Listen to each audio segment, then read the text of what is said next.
Pak Roy, bicara daya beli masyarakat, Betul. pantauan Anda seperti apa? Terutama Ya, untuk kelas menengah yang tadi Anda sampaikan betul. semakin terhimpit. Betul. Jadi komposisinya kelas menengah itu 40% atau sekitar 115 juta penduduk ya. Kelas menengah ini yang punya gaji tetap ya. Kelas bawah itu yang disebut marginal ya, atau yang juga sekarang dibantu bantuan sosial 22 juta ya, hampir sekitar lebih kurang seperti angka itu. Kemudian sisanya yang menengah atas. Nah, kita lihat perkembangan konsumsi masyarakat tahun 2022 dan 2023. Tahun 2023 memang terjadi penurunan.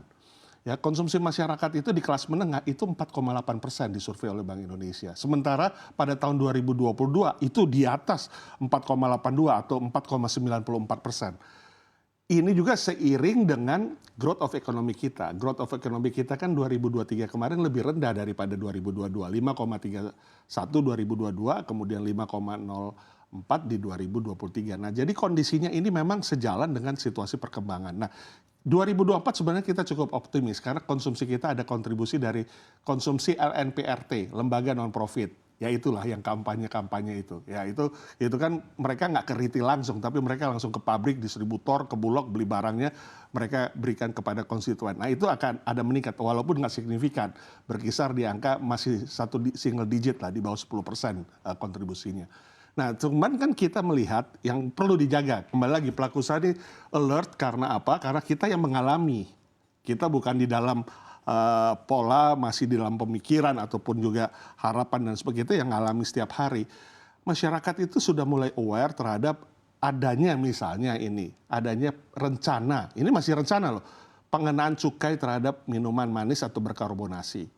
Ya, 1.500 per liter mau ada cukai itu. Kemudian juga yang paling drastis adalah 1 Januari yang naik PPN 12%. Ya, itu sudah HPP tahun 2022, sudah naik 11, nanti 2025 itu jadi 12. Nah, ini yang menjadi faktor yang dirisaukan oleh masyarakat ya, dan ini harus diadres oleh pemerintah tentunya bagaimana menangani ini.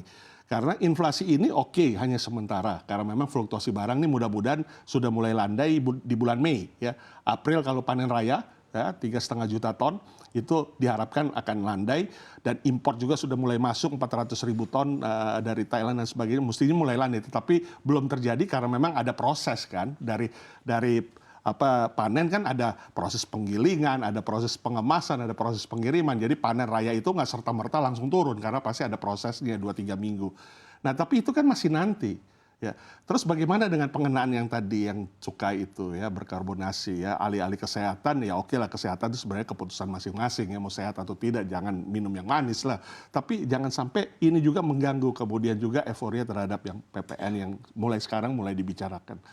Nah, jadi kelompok menengah ini sudah mulai risau dengan kondisi seperti itu ya. Jadi tentunya ini address pemerintah itu sangat penting, adalah bagaimana juga menjaga ketersediaan pangan, kestabilan itu, bukan hanya itu, tapi juga sekaligus juga memperbaiki bagaimana langkah-langkah produksi yang diperbaiki atau yang dimajukan. Nah, ini sangat penting sekali. Baik, dari pengusaha harapannya seperti apa Pak Roy untuk Bank Indonesia dalam mengambil kebijakan? Kita tahu kalau suku bunga ini mungkin seperti yang tadi Bapak sampaikan tidak terlalu berpengaruh, dan ini pun harus menunggu seperti apa dari global begitu. Betul. Tapi untuk kebijakan lainnya yang bisa dilakukan bank sentral kita dan membantu kondisi ini?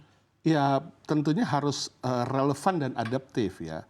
Memang diperkirakan kan bahwa nanti the Fed yang di sana itu akan kurangi semester kedua ya. Sehingga kita juga mau menjaga itu sampai mereka turun dulu baru kita turun supaya nggak capital outflow kita. Tapi kan kembali lagi, dampak menahan ini juga, misalnya BI rate ini juga mempengaruhi ke struktur kredit kita ya. Kredit konsumsi ya, kredit perorangan ya, kredit mobil, kredit motor, rumah dan sebagainya. Ya pasti kan endorser dari bank-bank ini tetap menjaga bunga yang tinggi sekarang ini, nggak mungkin turun karena BI rate-nya masih di angka itu. Jadi memang adaptasi dan relevan melihat situasi dalam negeri itu menjadi hal yang penting. Jadi kalau memang tidak harus menunggu sampai Fed rate, ya silakan saja dikaji ulang supaya memang ini bisa mengobati. Dan yang penting juga adalah kebijakan-kebijakan yang sifatnya memberikan subsidi. Ya, ini tetap harus dilanjutkan karena tanpa subsidi kalangan masyarakat yang bawah itu memang suffer. Ya, kemudian juga bagaimana dengan yang menengah biasanya jarang dilihat nih oleh pemerintah. Nah, ini juga harus dimulai diradar. Artinya bagaimana pemberlakuan terhadap misalnya subsidi ya untuk apapun subsidi lah, listriknya di rumah yang kelompok menengah ataupun ya mungkin fiskalnya juga. Ini juga perlu dipikirkan sehingga mereka itu jangan sampai juga kehilangan daya beli dengan adanya fluktuasi inflation ini dan juga dampak-dampak yang masih direncanakan tapi ini sudah menjadi bahan kekhawatiran atau keprihatinan dari masyarakat khususnya kelompok menengah. Baik, terima kasih Pak Roy. Kita akan beralih lagi ke Pak Irman. Pak Irman, seperti yang disampaikan Pak Roy tadi untuk kelas menengah ini dari pantauan pengusaha sudah terlihat semakin terhimpit dengan daya beli juga yang semakin tergerus. Anda lihat apa yang bisa dilakukan Bank Indonesia untuk kondisi ini? Ya, Mbak Aneka, memang iklim global dan domestik kita sekarang mengarah kepada pelemahan daya beli ya. Kalau kita lihat data-data Bank Indonesia juga di survei konsumen terakhir, current income index-nya itu memang mengalami perlambatan. Artinya kalau income melambat ya mau nggak mau daya belinya melambat. Hal ini juga tercermin dari data-data di perbankan gitu ya, dari dana pihak ketiga, bahkan dari data pertumbuhan ekonomi nasional juga sebenarnya itu kan merupakan income ya. Jadi ini memang sejalan dengan harga komoditas yang juga melemah. Jadi memang ini siklus yang sulit sekali kita untuk hindari gitu ya. Nah, pertanyaannya apa yang bisa dilakukan? Dari sisi suku bunga mungkin Bank Sentral sekarang memang tidak memiliki ruang untuk menurunkan karena kita tahu dua mandat utama Bank Indonesia adalah inflasi dan nilai tukar, tidak memungkinkan bagi Bank Indonesia untuk menurunkan suku bunga sebelum the Fed. Karena tadi seperti yang dikatakan Pak Roy, kalau ada capital outflow, rupiahnya bisa tergerus. Kalau rupiah tergerus lagi nanti barang-barang impor jadi lebih mahal ya, ujung-ujungnya inflasi lagi gitu kan. Jadi tidak bisa kita dari sisi suku bunga mengandalkan untuk mengadres isu ini gitu. Nah, pertanyaannya bauran kebijakan apa yang bisa dilakukan gitu ya? Sebenarnya saya melihat ada 3 potensi ya, terutama dari operasi moneter Bank Indonesia. Yang pertama mungkin dari sisi insentif likuiditas makroprudensial. Kemarin di rapat Dewan Gubernur Maret sempat disampaikan oleh Pak Peri bahwa Bank Indonesia sedang menggodok gitu ya untuk mengekspansi sektor-sektor mana saja yang layak untuk diberikan insentif makroprudensial kalau misalnya perbankan memberikan kredit ke sektor tersebut gitu. Nah, karena dari 4% potensi insentifnya itu baru 2,3% yang terrealisasi atau terutilisasi. Artinya masih ada 1,7% lagi atau ekuivalen dengan 123 triliun likuiditas. Nah, ini yang perlu dipush agar as soon as possible untuk diimplementasikan ekspansi sektoralnya sehingga bank-bank ini yang kredibel untuk mendapatkan insentif likuiditas tersebut menjadi semakin banyak.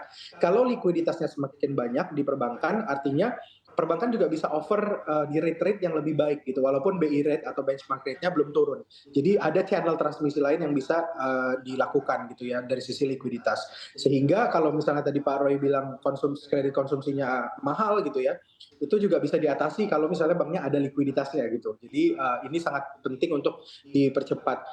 Dari sisi sektornya itu juga perlu diperhatikan, jangan sampai sektor-sektornya yang apa namanya yang diberikan insentif itu sektor-sektor mostly yang existing gitu ya, harusnya sektor-sektor yang acquiring, jadi baru gitu, sehingga memang sektor yang mendorong pertumbuhan dan yang membutuhkan, namun di bank tersebut belum di tap in gitu, sehingga ini juga mendorong pada sektor-sektor yang memang belum tercapai gitu ya, terjamahi gitu. Nah, yang ketiga mungkin dari sisi operasi moneter kalau kita lihat juga SRBI cukup menawarkan yield yang menarik ya.